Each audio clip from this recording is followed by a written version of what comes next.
An Idaho lawmaker believes schools would be safer if more guns were on campus. His legislation would allow anyone with an enhanced concealed weapons license to carry a gun into any public school with no questions asked. Our Michelle Edmonds and Idaho Education News reporter Kevin Richard discussed the hot topic in tonight's Making the Grade. The sponsor of the bill is Chad Christensen. He's also a lawmaker from Eastern Idaho. He's from Ammon.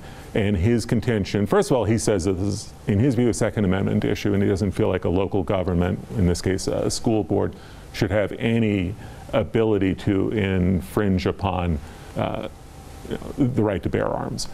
So he's also contending that if you have teachers or principals who are allowed to carry a weapon, that will be a deterrent, that they may head off somebody from trying to launch an attack at a school. But this isn't just to allow school employees to carry guns. I mean, this bill, as it's stated right now, would allow anybody to come onto campus. So you're talking about visitors or perhaps even a perpetrator.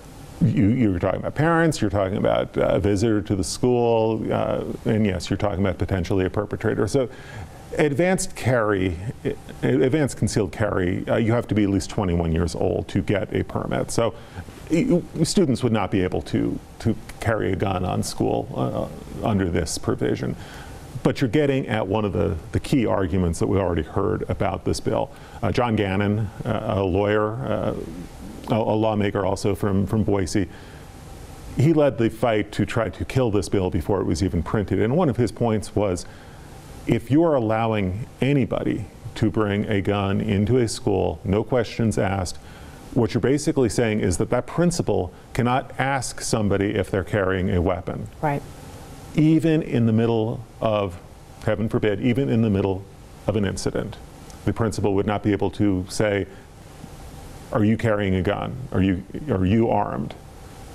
We would not be allowed to ask that question. And his point is that this makes it impossible for a principal to enforce any kind of order, to respond in any kind of meaningful way to a horrific incident like that. So, like I say, the bill just got printed. It would have to come back for a full public hearing just to get out of committee. So there's a long way for this bill to go through the process before it ever were to become law.